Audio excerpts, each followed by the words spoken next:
Adam, the location was Memphis, Tennessee. For the Tar Heels and the Tigers, the earliest exhibition game on record for Carolina. I mean, I feel pretty confident, even though I don't have hardcore record facts to back it up. I feel pretty confident this is the earliest Carolina has ever played a competitive game against another team. And the Tar Heels won it, 84-76. A lot to talk about individuals. Obviously, Seth Trimble with this incredible game of 33 points. Elliot Cadeau with a double-double, including 13 assists. Jaylen Washington playing really well in the post. First look at the freshman against another team. So a lot to talk about. I think, though, the number one thing, at least for me, I wasn't quite sure, like, how this game would be handled by the two coaches. Like, was it going to be a game? Was it going to feel like a regular season game? Or was it going to be something where there were a lot of funky rotations and everybody's playing and right on down to the walk-ons are playing a lot of minutes, and I just didn't know. It felt, Adam, very much like a regular season game. I mean, I think both these teams were playing to win the game. They obviously were working on things and still looking at different combinations of players, and maybe it wasn't exactly like it would be. But it was much more like a game that counted than not than I thought it would be. That's what it turned out to be. And I wasn't sure if that's what it was going to turn out to be. That's what it turned out to be. I thought both teams had some nice moments. Clearly, they both are still very early in the process. There were a whopping 45 fouls called and 43 turnovers between the two teams. So neither one of them is close to sharp, nor would you expect them to be on October 15th. And so from that perspective, kind of big picture, Carolina went down and beat a team on its home floor that if this was a regular season game and the Mighty Net was involved, this would probably end up being a quad one victory. Again, none of that matters. It doesn't count. But I think the Tar Heels will, in their heads, they know that it happened and that they went down there and won the game. And so it feels like, and now maybe I wouldn't be saying this if Carolina lost the game, it feels like a very beneficial experience, and maybe more of a beneficial experience than I anticipated it being for the Tar Heels. I think that's right. I think in my mind I thought it was going to be more like one of the secret scrimmages where maybe you play one half of real basketball and then you do some scenarios and then you change the clock and change the score and change the lineup and just shuffle things around a lot. This definitely felt just like a regular old game with two halves and introduces starting lineups and TV timeouts, and the band was playing. It was a real game. I don't know what all. They was a running. It felt just like a real game, except for the Tar Heels don't get the benefit of having won it, even though they actually did win it without R.J. Davis against a pretty good Memphis team, I think. I think one of the weirdest things about the whole thing is that Carolina and Memphis have never played, and now it's not entirely out of the realm of possibility they could play twice in a month. Oh, yeah, because they're in Maui, right? Because Carolina could see Memphis in Maui. And Carolina would be very different. Memphis would be very different. And who knows? So, but all in all, a better basketball experience than what I thought it was going to be. Clearly, Adam, from an individual standpoint, the three that I mentioned were the three that I think are at the top of the list here of talking points for the Tar Heels. Seth Trimble was incredible. 33 points. Again, these stats don't count, but if they did, it would nearly triple his previous career high, which is 12. He was 3 of 5 from 3. He was 8 of 8 at the free throw line on a day where Carolina was struggling at the free throw line. He was, for a lot of the game, the best player on the floor. And he looked confident. He was getting to the rim. I 3 of 5 from 3, so you couldn't sag off of him and try to make sure he didn't get into the paint. He played his normal good defense. He handled the ball some. We have talked about Seth Trimble as we have led up to this season, about how he has looked good in practice. He looked good in the blue-white game. People who have watched Carolina other than just Adam and me have thought that he looked good, and he backed it up on Tuesday in a big way. And I think it's more valuable in terms of data that you might use to determine what kind of season he's going to have, because it's not like he just got crazily hot from 3 and hit six threes or something. Like, we've seen that happen before. This was him doing things he could replicate against almost anyone. Memphis is a very athletic team. And so if you're going to be able to drive to the basket against them and finish, I think maybe sometime we'll get Seth Trimble in here and we'll have him watch some film of freshman Seth Trimble. On so many of those drives to the basket, he would end up on the ground and the ball would be rolling around somewhere. And now we've reached the point where he goes to the rim and finishes it, and maybe there's a foul that he absorbs and still scores, or maybe there's not. But he doesn't look anymore like he's just waiting for it to happen. He's going to go score. If you choose to foul him, that's your bad decision. And if he's going to make 3 out of 5 from 3, then you're going to have to get out and guard him, and that makes him very tough to guard. And I think what you said about defense is important too, because I don't think this is an advanced defensive team yet, but he is Carolina's best perimeter defender. And so when you're evaluating who's going to play what minutes, that factors in also. So just a really good night for him. I think if you wanted to quibble in any way with him, it would be when he had to play point guard, he did not look as comfortable doing that. Because honestly, I don't think that's really how he thinks, which is what makes him as good as he is. Right. Like, you wouldn't take Tyler Hansbrough and tell him to go play point guard either, because he doesn't think that way. So I think that's a work in progress. But one thing we have definitely seen with Seth Trimble, he's only been here 2 years. If you tell him to work on something, he will do it. Mm-hmm. So if Hubert Davis says, Seth, you know what? In order to be the best team we need to be this year, might need you to play a little point guard. Might need you to play a little backup point guard. Give Elliot a rest so that he's not exhausted. I think he'll say, okay, I'll figure out how to do that really well. And he'll go do it. Speaking of Elliot Cadeau, Adam, 13 assists to go along with 11 points. Also had 4 rebounds and 4 steals. He played 36 minutes in this game. Something that was true last year was true again in this game. And that is Carolina's offense looks a lot different when Elliot Cadeau is on the floor versus when he is not on the floor.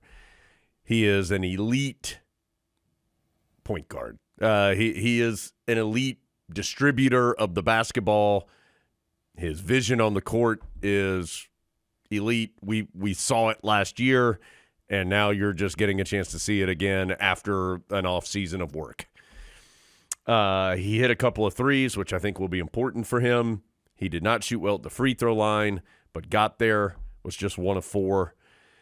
And outside of the last couple minutes where he made some decisions that were kind of outside what he normally makes or had made in this particular game, he was controlling the action even if he wasn't scoring. Carolina had 21 assists as a team, and he had 13 of them. And he could have had 17 or 18 assists if open shots had gone in or guys had finished through contact or whatever it might be. He just did the stuff that we know that he can do, and he looked good at it. And Carolina did play faster. Hubert Davis has talked a lot about it. And there were several times where Memphis would score, and before you could look up from writing down who had scored, Carolina had gone down and scored. That's like old school Roy Williams fast. And Cadeau is the biggest part of enabling the Tar Heels to do that. You're a big Ty Lawson fan, so you can tell me how off this might be. There's times I get a little Ty Lawson vibe with Elliot Cadeau in the sense that I'm not always convinced he's paying 100% attention. And you can tell when he is, because he is dominant. Not necessarily in scoring, which is how people think of it, but just in controlling the game. And sometimes I felt that way about Ty too. Like sometimes he didn't remember to tie his shoes. But when you told him, okay, it's time to play, like the 2009 postseason, forget it. You got no shot. And I kind of feel that way about Cadeau, where like if you make him mad and he is intent on beating you, he's going to do it in a couple different ways. And I don't think he's gotten to the point yet that we've seen, because he's only a sophomore. He hasn't played a regular season sophomore game yet, where he can do it for like a 4-game stretch or something. But I think it's coming, and we're getting closer, and we saw some of that on Tuesday. He does kind of have that aloof personality, maybe that Ty did both on and off the floor. Can be viewed that way, I guess. I know you weren't saying this, but just purely as a player, he's not, in my opinion, as an offensively, like, go get his own points, as skilled as Ty Lawson was. But I think you saw and we were seeing this last year as the year went on. I mean, he gets to the rim frequently and can finish. And if that three-point shot, I mean, he's not going to shoot 66% for the season probably. But remember, he shot 19% last year from three. If he shoots 35%, that is a whole different animal now trying to guard him. And so, and also I do get the feeling that he is as important to this team as Ty Lawson or Kendall Marshall was in 12 or whatever, one of those guys on that list. Whereas Carolina has other guys who can play point guard. R.J. Davis can, Seth Trimble can, but it is different when Elliot Cadeau is not on the floor. And I think he's learning more about where and when guys want the ball. Mm-hmm. You've got 6 new guys out there with him. And so I think he made a couple passes on Tuesday night that in January he won't make, because he'll know, I can't throw this to that guy in that situation because either he won't catch it or doesn't like it or whatever. And so I think that is going to make Carolina better as he figures that out, because I do think he's a smart enough player to pay attention to stuff like that. I mean, he did get 13 assists on a night that the ACC Player of the Year didn't play. Yeah. Like, if R.J. Davis is in the game, that's 15 easy without even trying. And, Adam, final individual I wanted to talk about was Jaylen Washington. And to me, and I know everybody, Seth Trimble is the headliner, and I get that, and he should be. I thought Jaylen Washington was sneaky really good in this game, and him being that good was encouraging to me for what Carolina can do this year. And not just, I mean, he was 6 of 7 from the floor. He hit a couple three-pointers, which we know he can. 3 of 4 at the free throw line, so efficient in all these areas. But he, after a first couple of minutes where not just Jaylen Washington, but the entire Tar Heel team, to use Hubert Davis's words, he said he thought they were soft at the beginning of the game. I thought Jaylen Washington was in the mix the whole time. That doesn't mean everything was exactly right. He got turned around one time on defense and fouled, but he was scrapping, fighting, working in the post defensively. He did a lot of things that I think everyone wondered if he could do. Now, this was one game. It's harder to do it when you're doing it for 40 games in a regular season. But, man, it was an encouraging performance, I thought, from Jaylen Washington. I thought one of the best things was he played 25 minutes. 25. And I never thought he looked tired. Yeah. Which I think has not always been the case with him, where maybe you get 15 strong minutes and then the next 10 are not as good. I thought maybe he even got a little better as he went along. You probably aren't going to need more than 25 from him this year. You've got enough big guys to fill up the other 15. If he could give you that type of 25 minutes, you're a lot different team. I thought it was interesting that Hubert Davis singled out both he and Trimble and talked about them in terms of guys who have come in and waited their turn, which you know Hubert Davis loves. And to see them both play a more limited role when they were younger, stick it out, work it out, and get to the point where they're able to do that, I think is impressive. I do think it'll be different once teams start game planning for Carolina. Like, I don't know how much Memphis had put in to try to exploit where they thought Carolina was weak. Well, they did. I agree with that. They very deliberately went inside at the very beginning of the game. With good success. Yes. Which is that's another discussion. Did they just stop? Did Jenga get tired? They were missing Cisse, or was Carolina able to stop that? But I think once you face a team that really has the ability to hammer it for 40 minutes, how will that look? We don't really know yet. But with Carolina's schedule, we will find out very early in the season. You talking about Dane Danger, by the way? Not Jenga? Danger. Jenga. People online thought I was making that guy's name up. His name's Danger. I'm just going off what the pronunciation guy said. Dane Danger. What a name. Adam, as far as newcomers, the freshmen very much look like freshmen. Ian Jackson did not have a good game in any way. Drake Powell, I think you can see what's there. You didn't really see it in full effect, but I think you could see what was there. I thought it was good for Cade Tyson to hit that three, and then he drove the baseline on back-to-back possessions, and he did have 9 rebounds. I thought he looked a little overwhelmed is too strong of a term, but just like he was about a half a step behind everybody else for the first half of the game, and I thought that improved as the game went on. All those guys are going to play roles. Vinon Lubin played 15 minutes, didn't have a huge impact, had 6 points, 4 rebounds, but was in there in the – I mean, all those guys are going to play roles for Carolina as the season goes along, and it's very, very early. I thought Tyler Zeller made a good point on the radio, which he was very good, I thought. He and Jones did a great job on the radio. Good job, fellas. Yeah. I can't remember if this was on the air or off the air, but he was talking about Cade Tyson, and he had gotten a shot blocked, and he said, that's one of the adjustments at moving up a level is at Belmont, he could pump fake a guy, and the next guy would not be as big. But here at Memphis, you pump fake one guy, and you get past him, you think, about to score. Here comes a bigger guy. Yeah. That's different. It's just something he's not used to. Do I think he's capable of adjusting to that in some way? I do. And I think the 9 rebounds are encouraging because someone has to get those. If those turn into offensive rebounds, if even half of those turn into offensive rebounds, you could be talking about a loss instead of a win. So I do think he's got to be committed to rebound so that on the nights when the shot isn't falling, as it wasn't on Tuesday, then he's contributing something else. And if you look at the minutes he played, Hubert Davis, there's something about him that Hubert Davis values having on the floor. Yes. And so I think that people who are really fixated on his three-point shooting might want to widen out the lens a little bit because there's something the coaches like about having him on the court, and that is not going to all of a sudden go away. So 84-76 was what it all added up to.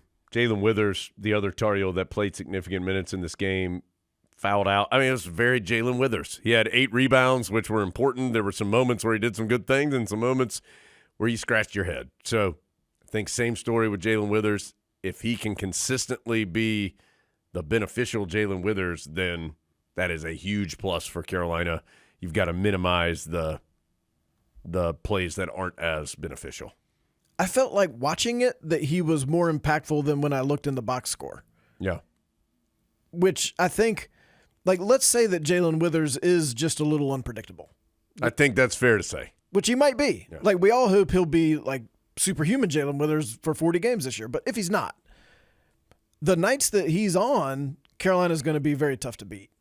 And the nights that he's not, it does kind of look like you might have some other options. Like, it's not Jalen Withers or die. I think you do have some other choices, and you have the luxury of finding out, okay, is this a night where he's feeling it? Of course, Carolina didn't have R.J. Davis in this game, didn't have Ty Claude in this game. Not trying to say those two are – I mean, R.J. Davis is the preseason ACC Player of the Year and a reigning consensus All-America. I think Ty Claude has an opportunity to be in the rotation for Carolina in the front court. But didn't have those guys available. The sense I got from talking to people was if this had been an ACC game, then R.J. Davis probably plays, but there wasn't any need to play him in this game because it ultimately doesn't count on the record. So it, of course, will be interesting to see how Seth Trimble and R.J. Davis coexist on the floor when they are both available and healthy, because I'm not sure Seth Trimble has 17 shots if RJ Davis plays in the game. So, but if I have to choose between, I do have to figure out how to work out the ACC Player of the Year and a guy who can score 33 against Memphis. I will accept that challenge. Yeah, or I don't have that option. Yeah. I would rather have it. And the thing with Claude, I think people got to remember is I do think he's behind Jaylen Washington, Vin Allen Lubin, and Jalen Withers in the post rotation at the current time. So it's not like I think people aren't quite sure what he is, understandably, because they haven't seen much of him other than the one game when he played against the Tar Heels and was great. I think he's got some work to do to move those guys aside for playing time. He's going to play a role this year, just not huge at the moment.